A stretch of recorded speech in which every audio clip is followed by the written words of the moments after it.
Olá pessoal, de volta para falarmos sobre máquinas síncronas, num assunto importante e que requer muito cuidado, tá? Uma técnica inicial para que ele possa ser apresentado e torná-lo compreensível.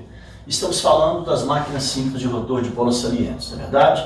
No módulo anterior, começamos esse assunto mostrando a configuração desse rotor, a perspectiva de termos um acréscimo de taxa de variação de fluxo pela variação da relutância. Analisamos o comportamento, os efeitos colaterais que eventualmente essa configuração pode trazer, porque inegavelmente, pelo incremento do DFI/dt, pela variação também da relutância, essa máquina estaria naturalmente propensa a desenvolver um maior nível de acoplamento magnético para as mesmas condições iniciais, obedecendo a duas das três condições de conversão eletromecânica de energia: campo fixo, circuito em movimento; campo fixo, circuito com relutância variável. No entanto, percebemos que no momento que o rotor, ao girar, e girar faz parte da natureza da máquina rotativa, ele passasse, por exemplo, com a sapata polar em face com uma das fases analisadas do estator, qualquer uma delas, mesmo sendo a fase estatória de referência ou qualquer que seja, B ou C, o que iria acontecer era uma relutância muito pequena,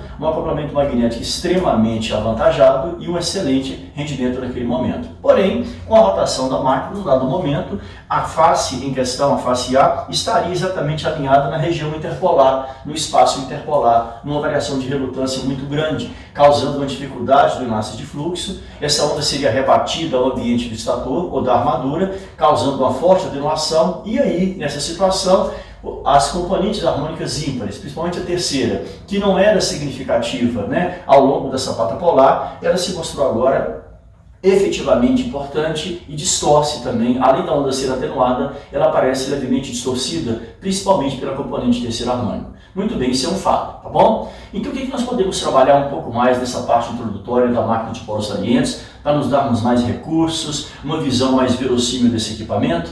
Algo chamado de teoria da dupla reatância. O que seria isso? Tá certo? Como assim dupla reatância? Sabidamente, as máquinas síncronas apresentam uma reatância chamada XS, reatância síncrona, formada pela reatância magnetizante, aquela que migrou da posição do equivalente ao circuito paralelo de acoplamento para o circuito de armadura, buscando frequência para se tornar uma reatância efetivamente. Houve essa migração da indutância mútua, tá? E claro, a indutância de dispersão. O que seria isso, dupla reatância? Seria aquela questão da reatância saturada e não saturada?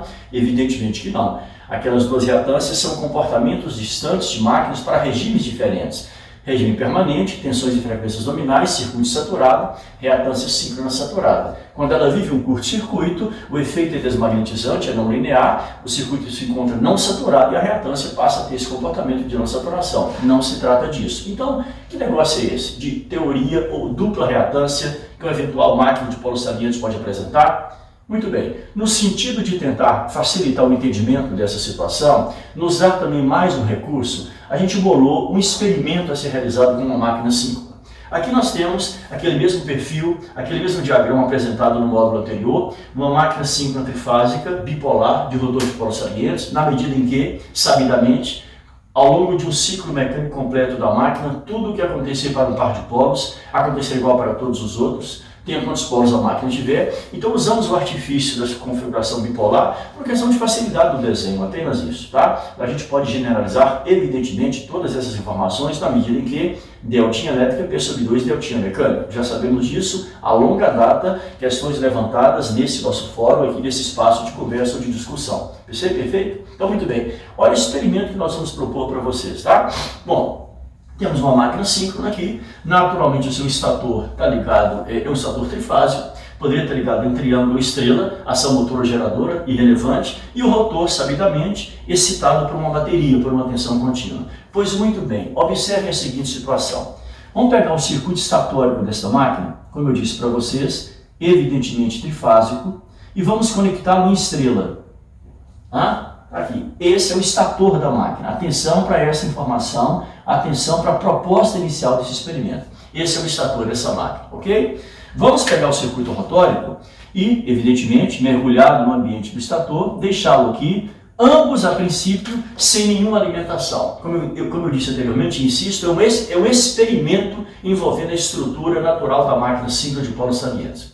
Muito bem, isto posto, observem isso. Vamos providenciar aqui um vale-volt monofásico, um varivolt monofásico, tá? E esse varivolt monofásico será a fonte de alimentação para especificamente uma das fases do estator dessa máquina. Vamos então alimentar esta fase escolhida, vamos passar por um amperímetro para gerenciar e acompanhar e monitorar a corrente que vai circular por esse circuito nesse eventual experimento. E claro, em se tratando de uma máquina monofásica, fecharemos o circuito aqui no que seria o ponto neutro da ligação estrela, né, que esse estator apresentou. Insisto, um varivolt monofásico alimentando uma das fases da máquina, a que você quiser. A que você escolher, evidentemente a gente sugere que seja a tal fase A, aquela fase estatórica de referência. Na verdade, tanto faz qualquer uma delas. Importante que a máquina esteja com a configuração estrela configurada, definida. Então, mais uma vez, um varivolt monofásico, passando por um amperímetro, alimentando uma das fases, está certo? E fechando o circuito. Evidente que um voltímetro vai acompanhar também e nos dar uma ideia, tá? E um controle sobre a tensão aplicada sobre esta malha. Perfeito? Chama a atenção que essa tensão aplicada aqui, ela será de aproximadamente 10% da tensão nominal da fase em particular. Isso é importante também, tá? Vamos trabalhar esse varivolt de maneira que vamos injetar nesta fase um valor de aproximadamente 10%, eu disse, da tensão nominal dessa fase em questão. Para quê? Por exemplo, para não saturar o circuito magnético em questão, para que as respostas de intensidade, de indução, para que as respostas das grandezas magnéticas se mantenham proporcionais, diretamente proporcionais, para que a saturação não interfira nos resultados desse experimento. Então, uma fase apenas excitada, com a tensão de 10% da sua tensão nominal. E esse amperímetro aqui monitorando uma corrente que vai circular nessa malha, que eu vou ter, o cuidado de chamá-la inicialmente de corrente de excitação. Mesmo porque, observe, senhores, vamos deixar o rotor da máquina aberto, sem nenhuma alimentação, e vamos colocar nesse rotor da máquina, atenção para isso, um voltímetro CA. Um voltímetro CA. Aí você pergunta assim, Marcos, mas espera ainda, está muito estranho isso. Esse experimento numa máquina síncrona, onde sabidamente o rotor dela opera com tensão contínua, você está me colocando um voltímetro de corrente alternada? É um experimento, senhores, é um teste, mesmo porque, olha a alimentação do estator.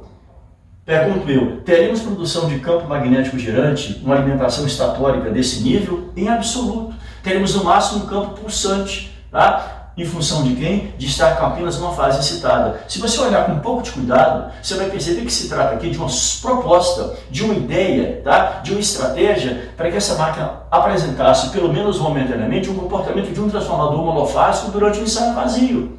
Perceberam? É isso aqui, é exatamente a ideia. Essa máquina apresenta, nesse experimento, vai apresentar o comportamento de um transformador monofásico operando a vazio, cujo secundário, que é aqui representado pelo rotor, o circuito que estaria naturalmente sendo fonte de tensões induzidas, cujo secundário, tá certo, estaria em circuito aberto, evidentemente, a vazio, e seria posto a girar, seria posto a se movimentar manualmente. Numa ação manual, tá certo? Com estratégia, uma manivela aérea, eu iria manualmente girando o rotor, gradativamente, tentando enxergar o que vai acontecer, que tipo de informação, que tipo de comportamento essas grandezas vão apresentar quando esse rotor apresentar um ciclo mecânico completo nessa configuração, tá certo? Olha que coisa interessante. Convenhamos, é uma ideia legal, é um experimento interessante. Desenergizamos tanto o estator quanto o rotor, mantivemos o estator ligado em estrela, providenciamos um varivolt monofásico, alimentamos uma das fases da máquina, um amperímetro para acompanhar eventuais correntes dessa malha e um voltímetro para garantir que a tensão aplicada no ensaio não ultrapasse 10% da tensão nominal da fase em questão, tá? Para não saturar o circuito magnético. E para acompanhar a taxa de acoplamento, o nível de enlace de fluxo desta fase excitada com o rotor, que seria o circuito acoplado naturalmente a essa máquina, deixaremos o rotor em aberto e colocaremos nele o voltímetro de corrente alternada. Então, tudo é pertinente, tudo sugere, tudo indica um ensaio a vazio de um transformador, com um detalhe interessante, né? Que daremos mobilidade a esse eventual secundário. Com a mão, nós vamos gradativamente girando esse rotor, tá? E acompanhando o que vai acontecer com as grandezas envolvidas no que tange a tensão induzida e a essa corrente aqui, que agora vocês entendem por que eu chamei essa corrente de excitação. porque se tratando de um ensaio a vazio, não tendo carga alguma colocada nesse circuito, naturalmente a corrente que vai circular pela fonte, pelo local do circuito excitado, é exatamente a corrente de excitação, que nós sabemos, ela depende fundamentalmente de quem? Da relutância do circuito de acoplamento. Em quaisquer circuitos acoplados magneticamente, e esse artefato aqui, por mais estranho que possa parecer esse arranjo, é um circuito acoplado magneticamente. Essa fase estatórica e esse circuito rotório. Então, em quaisquer circuitos acoplados magneticamente, sabidamente, qualquer corrente de excitação sempre é diretamente proporcional à relutância do circuito de acoplamento. Eis a questão, tá ok? Então, objetivo, manualmente gerar esse rotor, gerar esse secundário rotativo, tentando acompanhar a rotação e os efeitos que essa eventual rotação produzirá nas grandezas correlatas. A tensão induzida e também eventual corrente de excitação. Na medida em que esse voltímetro aqui, atenção para isso, este voltímetro aqui vai indicar durante todo o experimento a mesma tensão, porque vem da alimentação. Perfeito? Esse voltímetro aqui não vai apresentar alteração alguma. Ele vai indicar e vai garantir que durante todo o experimento a tensão injetada na fase energizada, a tensão que vai alimentar esse circuito vai ser uma tensão constante, o ensaio inteiro, o experimento inteiro e por volta de 10% da tensão nominal. Espero que seja claro essas condições impostas para esse nosso experimento. Muito interessante, tá? É uma forma também que a gente bolou aqui de mostrar para você uma outra consequência importante, um outro efeito colateral importante que vai aparecer na máquina de polos salientes. Porque módulos virão em que vamos trabalhar com fasoriais, com equações de potência, análise de conjugado, e eu não gostaria que esses efeitos viessem a aparecer como que, entre aspas, por acaso, caindo de paraquedas numa equação de potência de máquina de polos salientes. Não. Eu gostaria que, na verdade, o que vai acontecer aqui nos desse previsibilidade, expectativas para que o que está por vir seja apenas o quê? Uma comprovação dessa tese, uma comprovação desse estudo, né? Uma ratificação dessas nossas conclusões. Bacana? Então vamos lá? Preparados? É um ensaio simples, vai se tornar aparentemente um pouco repetitivo, talvez a partir do terceiro ou quarto instante, mas é importante, eu diria que mais legal seria a nossa eventual conclusão, tá? Então vamos lá. Primeiro caso, oposição 1, fica a seu critério, tá bom? Nesse primeiro caso, olha o que eu vou sugerir. Vejamos esse diagrama aqui. Se a fase excitada for, por exemplo, a fase A, tá? E o rotor, ou o eixo magnético do rotor, acompanhar, evidentemente, essa direção das sapatas polares, essa direção das cabeças polares, do próprio corpo físico magnético do rotor, que eu chamei de eixo magnético do rotor, observamos que, ao variar o rotor manualmente, incrementando essa velocidade, esse ângulo alfa vai variar o tempo inteiro durante o nosso experimento, perfeito? E eu queria sugerir a vocês que esse primeiro caso fosse analisado quando o alfa foi igual a 0 grau. Ora, quando o alfa foi igual a 0 grau, seria o que basicamente? Quem sabe aqui um pequeno escopo, um pequeno estereótipo dessa situação. Nós teríamos, por exemplo, aqui a lâmina estatórica com a ranhura A, a ranhura menos A, o eixo magnético vai fazer A nessa posição e o nosso circuito magnético rotório estaria centrado, todo ele ao longo do eixo magnético dessa fase. Está aqui o eixo magnético do rotor. Percebamos que a lâmina da carcaça e o circuito magnético estatórico passa nessa posição, tá?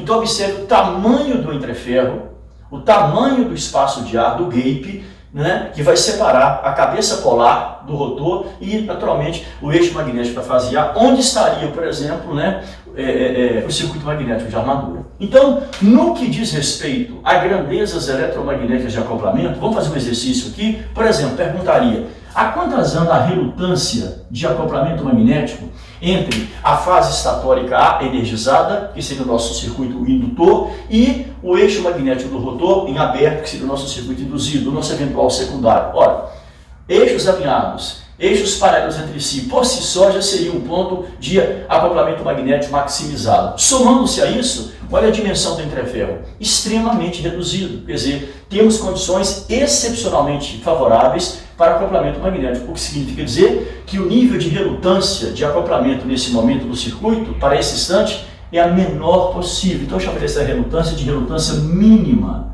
tendo em vista as condições operacionais e as condições, os posicionamentos, melhor dizendo, dos eixos magnéticos envolvidos, tá? Como consequência disso, como você sabe, como relutância e permeância tem uma relação inversa, se nesse momento a relutância é mínima, obviamente a permeância é máxima.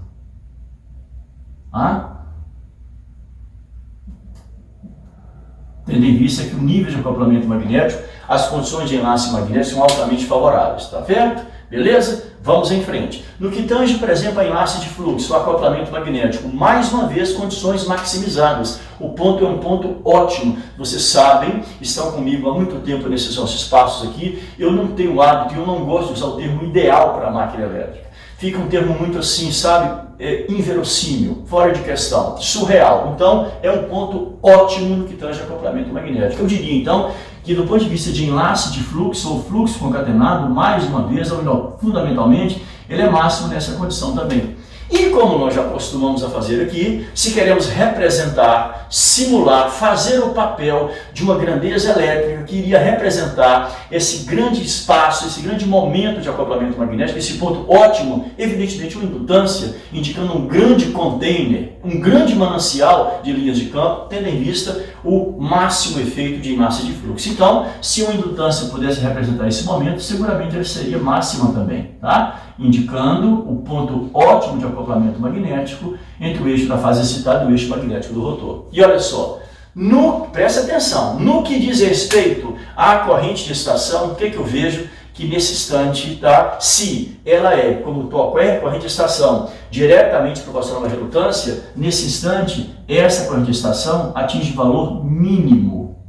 Olha bem, valor mínimo e detalhe, valor mínimo estando um circuito energizado com uma tensão fixa, constante, que vem desse varivolt. Tá certo? Você pode estar se perguntando, ô Marcos, como é que você vai saber que nesse seu experimento, tá? Nesse seu experimento, você está exatamente passando pelo ângulo de 0 grau? Ora, por dois efeitos, por duas grandezas, pelo acompanhamento dessas duas condições. Quais? Ora, se realmente o eixo da fase A passa por essa posição, a relutância é mínima em quaisquer circuitos acoplados magneticamente, toda a corrente de estação é diretamente proporcional à relutância. Então, girando o rotor manualmente, devagar, vagarosamente e de olho nesse perímetro, quando ele registrar a menor corrente possível, que eu começo a girar, a corrente vai caindo, vai caindo, vai caindo. Se chega um momento eu continuar a girar e a corrente voltar a crescer, é sinal que eu passei do ponto. Eu volto. Então, quando eu estiver a corrente mínima nesse perímetro, é um registro muito fiel, é uma informação muito fidedigna de que eu estou com alfa igual a zero. Não obstante a isso, se as posições do circuito magnético do rotor e o eixo da fase excitada estão aqui, significa o quê? O acoplamento magnético está maximizado, ou seja, eu vou registrar nesse voltímetro uma tensão máxima no que diz respeito à tensão induzida. Então, aferindo e acompanhando o comportamento desses dois instrumentos, eu vou ter a certeza que eu estou passando por alfa igual a zero para um alfa igual a zero, quando a corrente for mínima, a corrente de estação for mínima e a nossa tensão induzida for máxima. Bacana? Beleza? Ok. Feito esse registro, olha o que eu vou te propor. Um segundo caso, como você deve estar propondo ou intuindo, tá? Vamos pegar o rotor com a mão e continuar girando no mesmo sentido e mesma direção, tá? Você pode até marcar, quem sabe com a fita adesiva, né? Com algum tipo de caneta, o ponto onde você começa a propor rotação no rotor, para que você possa perceber que quando você completar a rotação, completar o ciclo, esse ponto volta ao ponto de partida. Então, nesse segundo caso, eu vou admitir que quando o alfa é igual a 90 graus. Porque se o rotor vai girar, num dado momento, o rotor vai para essa posição, e se você quisesse fazer um retrato, um estereótipo desse momento, está aqui a ranhura A, naturalmente aqui a ranhura menos A, né? O eixo magnético da fase A, pulsante no máximo, para lá e para cá, não sai dessa direção. Só que agora o rotor, ao se movimentar, olha para onde que ele foi, senhores. O rotor girou, porque girar faz parte da natureza da máquina rotativa. Eu até vou fazer a representação das bobinas do circuito de campo, que não estão energizadas, vocês sabem disso, só para que você possa perceber realmente e acompanhar a verdadeira rotação do rotor. Tá aí. O que eu vejo então? Olha a lâmina do circuito estatório quando se encontra. Perfeito? E se, no caso 1, eu tive um entreferro mínimo, uma menor distância possível entre a sapata polar e o aço do estator, agora eu tenho exatamente o oposto. Uma distância máxima, um entreferro máximo, um gap máximo entre o aço rotórico e o circuito magnético da armadura. Então as condições agora de enlace são bem piores, são altamente desfavoráveis. E isso sem falar que eu tenho eventualmente o quê? Dois eixos magnéticos aqui perpendiculares entre si. E vocês sabem que nessa situação, na física clássica, eixos perpendiculares não se interagem. E eu diria então que em tese, gente, nesse momento aqui, mesmo estando a fase A continuando excitada com a mesma tensão, pela perpendicularidade, pela ortogonalidade entre essa região magnética do rotor e o eixo da fase A, eu diria que o nosso voltímetro aqui nem registraria tensão. A tensão seria nula. Porém, o que esse experimento já foi feito por mim em algumas oportunidades, em máquinas de pequeno e médio porte, tá? O que se percebe? Seguramente pelo fluxo disperso, tá? Que vai circular, talvez até pela carcaça também, se percebeu que a tensão não fica exatamente igual a zero, mas ela cai um valor absolutamente desprezível, evidentemente pequeno, muito amortizado, tá? Para que vocês tenham uma ideia de ordem de grandeza, em uma máquina em particular, onde se injetou uma tensão na casa de 10% do nominal, medimos aproximadamente uma tensão na casa de 380, 390 volts, quando o alfa foi igual a zero. E chegamos a medir 4 volts, eu disse 4, 5 volts, 8 volts, quando o alfa foi igual a 90 graus. Repito, teoricamente, deveria ser zero, pelo caráter ortogonal entre os eixos nessa posição. Mas eu tenho dispersão pela carcaça, tenho dispersão pelo próprio eixo, então foi até interessante, eu diria até mais pragmático, que eu não consegui medir uma tensão nula de fato, mas uma pequena tensão indicando o quê? Que esse ângulo é 90. É um indício. Como é que eu vou saber que nesse momento, com essa máxima distância, com esse máximo gap, e olha só, se nesse alfa igual a zero a relutância mínima, o que eu teria em termos de relutância para essa posição? Seguramente uma relutância agora máxima. Exatamente o inverso no que diz respeito ao acoplamento magnético, né? Relutância de acoplamento para a posição anterior. E como nós sabemos, né? Repetindo, em quaisquer circuitos acoplados magneticamente, toda a corrente de estação é diretamente proporcional à relutância. Então, o que deverá acontecer com a nossa corrente de estação à medida que eu for girando o rotor gradativamente e ele vai saindo da posição alfa igual a zero?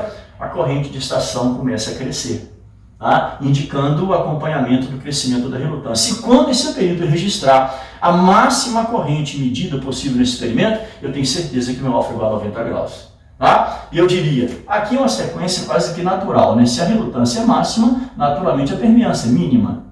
Tá? No que diz respeito a enlace de fluxo, as condições agora são totalmente desfavoráveis. O interferro é máximo, os dois eixos são perpendiculares entre si, e como eu disse, como a prática mostrou que a tensão não seria efetivamente nula, eu ousaria colocar que o enlace de fluxo aqui é mínimo. Né? E como consequência, eventuais redundâncias que representassem, que modelassem essa situação, naturalmente seria mínima também, deixando para a corrente de excitação esse comportamento máximo, né? Esse valor maximizado, acompanhando a performance da redundância. Tá ok? Então, mais uma vez, girando o rotor manualmente, como é que eu vou saber que agora o meu alfa é 90?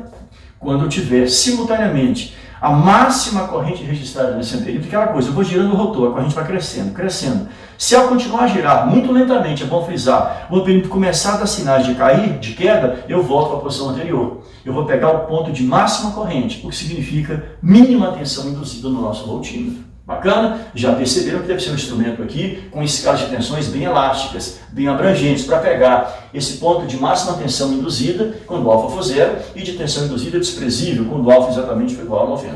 Tá legal? 1/4 de ciclo.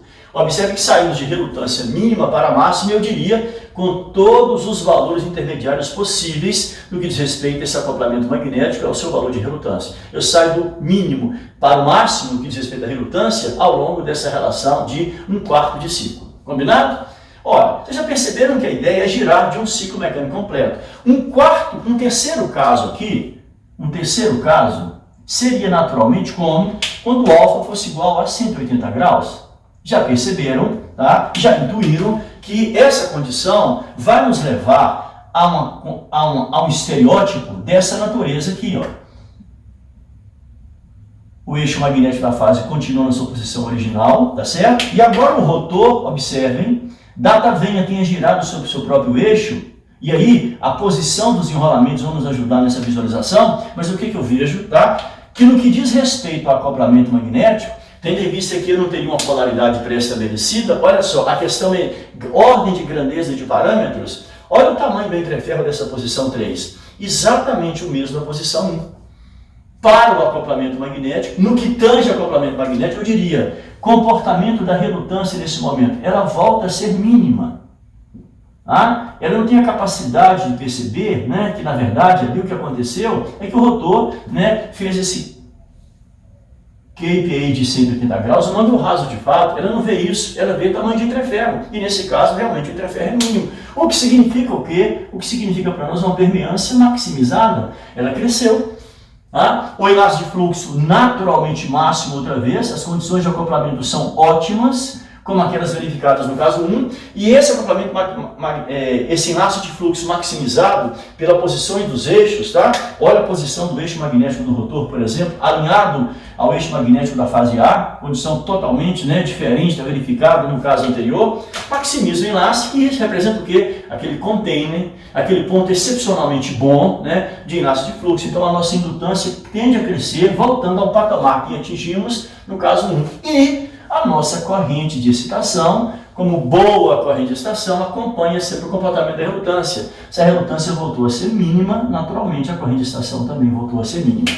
Queria mostrar uma coisa para vocês. Eu estou visivelmente em meio ciclo mecânico. E aí, senhores, uma máquina de 2 polos mostra isso para a gente categoricamente, de maneira quase irretocável, de uma maneira clara, né? Irreversível. Estou em meio ciclo mecânico. Saí de 0 grau, 90 graus, 180. E chamo a atenção de vocês, olha o que está acontecendo com todas as grandezas magnéticas de acoplamento, todas elas, pode escolher, de relutância a permeância, de enlace de fluxo a indutância e, naturalmente, a corrente de estação gerenciando tudo isso, tá? Porque, mais uma vez, continuando a girar o rotor na mesma direção e no mesmo sentido.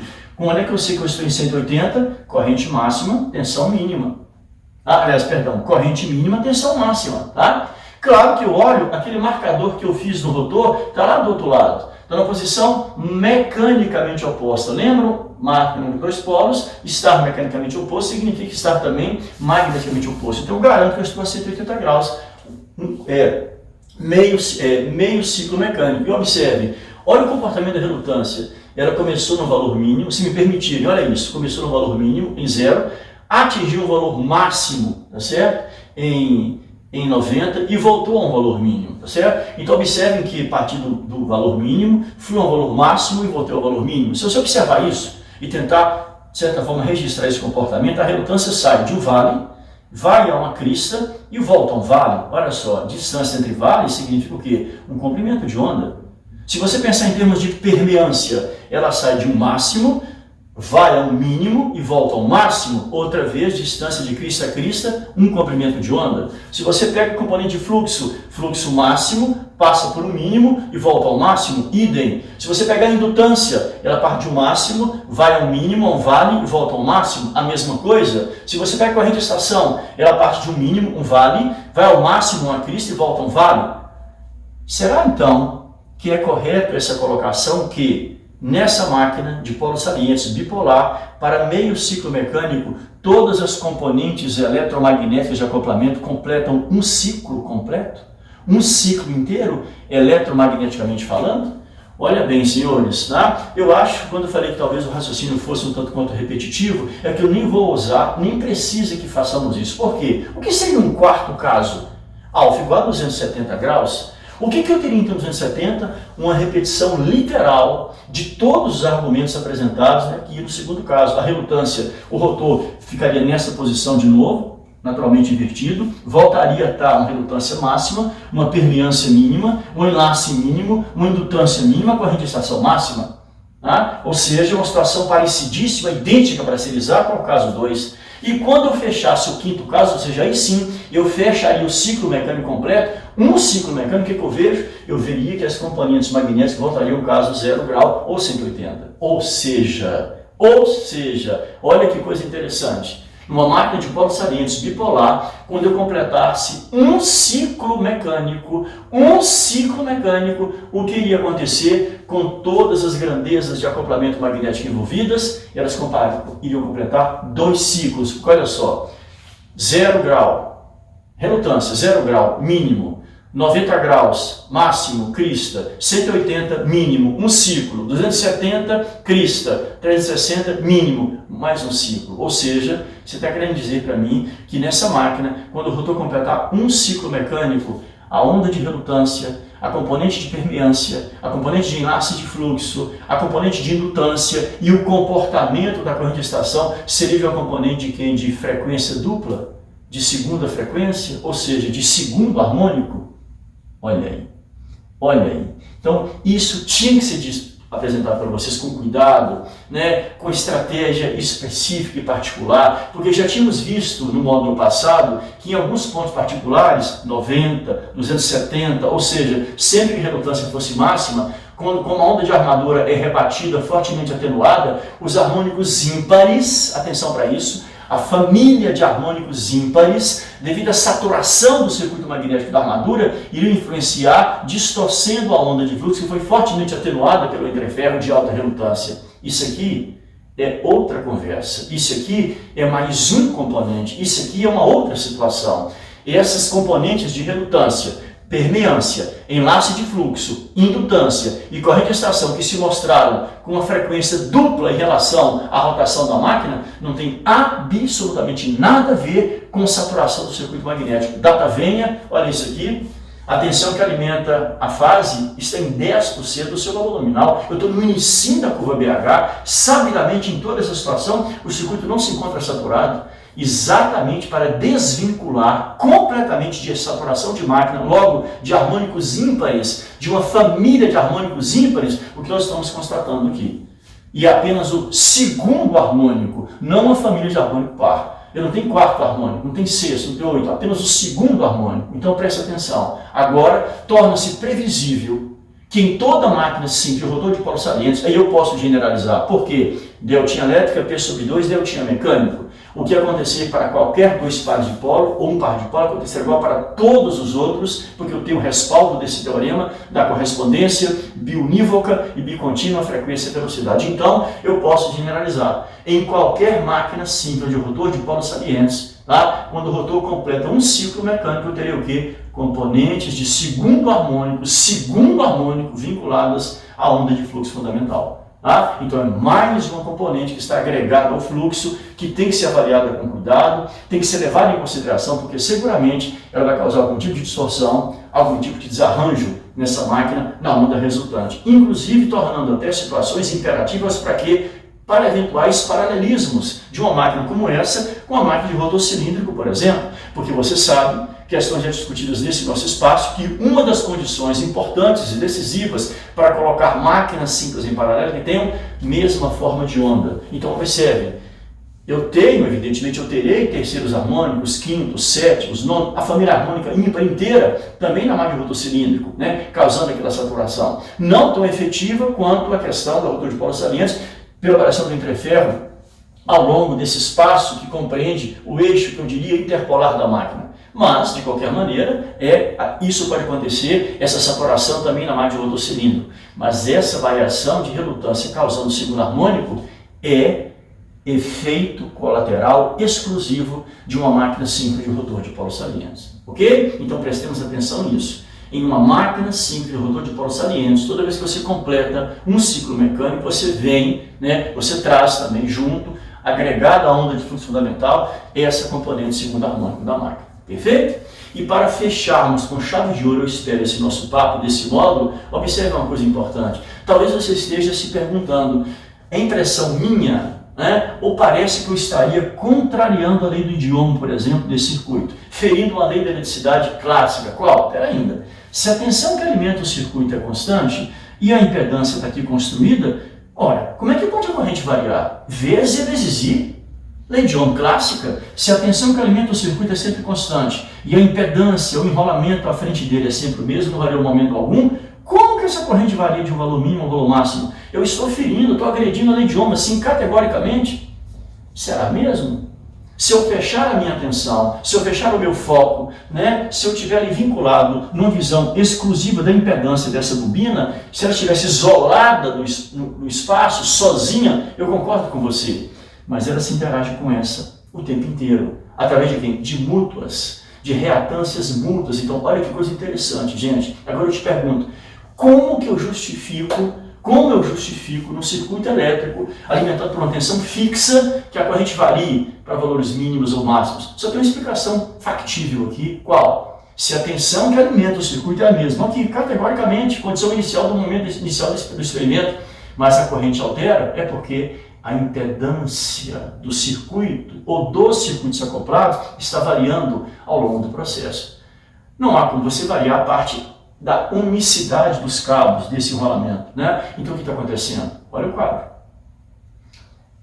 Instante 1, indutância máxima. Instante 2, indutância mínima. Instante 3, indutância máxima. Instante 4, alfa 270, indutância mínima. Instante 5, alfa 360, indutância máxima. Ou seja, a indutância está variando. Ora, bolas. Se nós estamos injetando nesse circuito uma tensão alternada de frequência determinada, ora, circuito elétrico, eu tenho frequência em jogo e tenho indutância, ou seja, teremos reatâncias de acoplamento, reatâncias de magnetização diferentes para cada instante, ou seja, se for uma frequência fixa, fixada pela concessionária que alimenta esse vai-volt, eu terei então, nesse instante, uma reatância máxima, nesse instante, uma reatância mínima, acompanhando o comportamento da indutância, claro, reatância 2πfL ou ômega-L, aqui teremos indutância, reatância máxima, em 270 reatância mínima, em 360 reatância máxima, ou seja, o que se sugere? Que acompanhando esse comportamento dessa indutância variável, percebam que elas acompanham o direcionamento do eixo magnético do rotor. Você podia dizer, não, mas tem um eixo magnético do estator também em jogo, eu concordo com você, mas o eixo do estator não se altera, ele não muda de posição, ele é um referencial fixo. Então quem está incorporando essa variação de indutância a esse acoplamento, a esse dispositivo, é indubitavelmente a posição do eixo magnético do rotor. Então vejamos, senhores, olha a conclusão interessante para fechar essa conversa. Isso é legal, isso é interessante, mas é subjetivo, é extremamente intrínseco à máquina de polos salientes. Toda vez que o eixo magnético da fase A coincidir com a fase excitada, coincidir com o direcionamento do eixo magnético do rotor, olha só, do eixo magnético do rotor para alfa 0, para alfa 180, porque não estou preocupado com polaridade, o importante é que os eixos tenham a mesma direção, onde você maximiza o enlace ao nível de indutância. Mas toda vez que o eixo magnético do rotor está em quadratura ao eixo magnético da fase excitada, assim ou assado, 90 ou 270 graus, a relutância apresenta maximizada e a indutância desmorona para valores extremamente reduzidos. Ou seja, sugere-se então que nós temos aqui duas indutâncias extremas. Uma toda vez que o eixo magnético do rotor coincide com a fase, ou seja, o eixo das sapatas polares, o eixo que coincide com o corpo físico magnético do rotor, e o ponto de acoplamento muito piorado, extremamente deficitário, quando eu estou com o eixo da fase A na região interpolar, conhecido como região de quadratura entre o eixo magnético do rotor. Então, senhores, a partir de agora, chamaremos o eixo magnético do rotor, o eixo que coincide com o eixo das sapatas polares, não mais de eixo magnético do rotor, mas se me permitirem, eixo D, ou simplesmente eixo direto, se você assim achar mais necessário. E, olha só, em uma posição em quadratura a essa aqui, o eixo interpolar, o eixo entre os polos, conhecido com o nome que eu acabei de apresentar para vocês, eixo em quadratura, nessa posição que está 90 graus deslocado do eixo magnético e representa o eixo das sapatas polares. Por convenção, definiu-se que em toda máquina síncrona de rotor de polos salientes, esse eixo interpolar, esse eixo em quadratura ao eixo magnético do rotor estará então 90 graus elétricos adiantados do eixo D ou do eixo direto da máquina. E aqui apresento para vocês o eixo em quadratura ou simplesmente o eixo Q. E vocês já perceberam, evidentemente, associado ao eixo direto, alinhado a ele, existe quem? Uma LD. Seria quem? A indutância maximizada, indutância síncrona de eixo direto. E, evidentemente, associada ao eixo em quadratura, teremos quem? A nossa LQ. Seria quem? Indutância síncrona de eixo em quadratura. Ou, se você preferir, indutância magnetizante de eixo direto para LD ou indutância magnetizante de eixo em quadratura para LQ. E convenhamos, senhores? Essa relação aqui entre as duas é perfeitamente natural. a indutância de eixo direto é bem maior que a indutância de eixo em quadratura. E quer que eu diga uma coisa? Ela é tanto maior quanto menos polos a máquina tiver. Por quê? Quanto menos polos a máquina tiver, sobra mais espaço de ar na região interpolar, o que interfere, o que incorpora a redutância, o que incorpora ar, causando ainda uma diferença cada vez maior entre ambas. E claro, essa diferença tende a cair à medida que a máquina começa a ganhar mais polos, porque se eu colocar 4 polos, 6 polos, 8 polos, eu coloco massa de ar onde eu tinha massa de aço silício, onde eu tinha massa de ar. Isso faz com que as relutâncias do eixo de quadratura diminuam em função de quem? Da diminuição do comprimento do entreferro do gripe. Tá? Então, o que seria a tal teoria da dupla reatância? Ora, se trata de uma máquina síncrona, vinculado à nossa LD, teremos quem? XD, nome dela, indutância, reatância síncrona de eixo direto. E claro, associada a LQ, XQ, quem seria ela? A nossa reatância síncrona de eixo de quadratura, evidentemente. Tá? Então observe, assim a gente faz a composição, né, e apresenta essa teoria para vocês, tá certo? E para fechar com chave de ouro esse nosso contato agora, esse nosso módulo de hoje, me permito apagar apenas esse espaço aqui da lousa, só para mostrar o comportamento, o perfil e a estratificação um pouco mais minuciosa dessas duas reatâncias. Então, XD, nome dela, reatância síncrona de eixo direto, tá? Naturalmente associada a quem? A um XMD, reatância magnetizante de eixo direto, mais a reatância de dispersão. Evidente, né? Toda máquina tem, a máquina de rotocilíndrico teria, a de polos salientes também. E claro, a nossa XQ, formada por XMQ, seria quem? Reatância magnetizante de eixo em quadratura, mais reatância de dispersão. Então eu chamo a atenção que, se isso aqui aconteceu entre as indutâncias, evidentemente vai acontecer também entre as reatâncias, tá? É claro, tá certo? E onde estaria a diferença efetiva entre ambas? Evidentemente nas reatâncias magnetizantes. A reatância magnetizante de eixo direto é bem superior à reatância magnetizante de eixo em quadratura. Agora observem, a reatância de dispersão de um considera-se exatamente igual à reatância de dispersão do outro. Perfeito? Olha que máquina interessante, gente.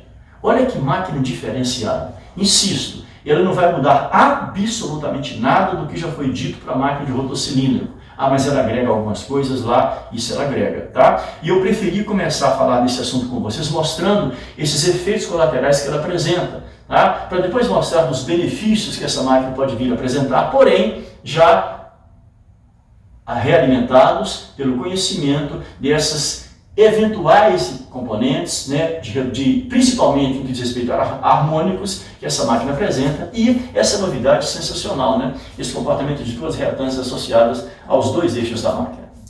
No próximo módulo faremos o quê? Faremos um passo muito grande, um passo ousado. Vamos incorporar essa teoria de dupla reatância dos dois eixos ao diagrama fasorial da máquina síncrona. Um grande abraço e não percam. Saúde e paz.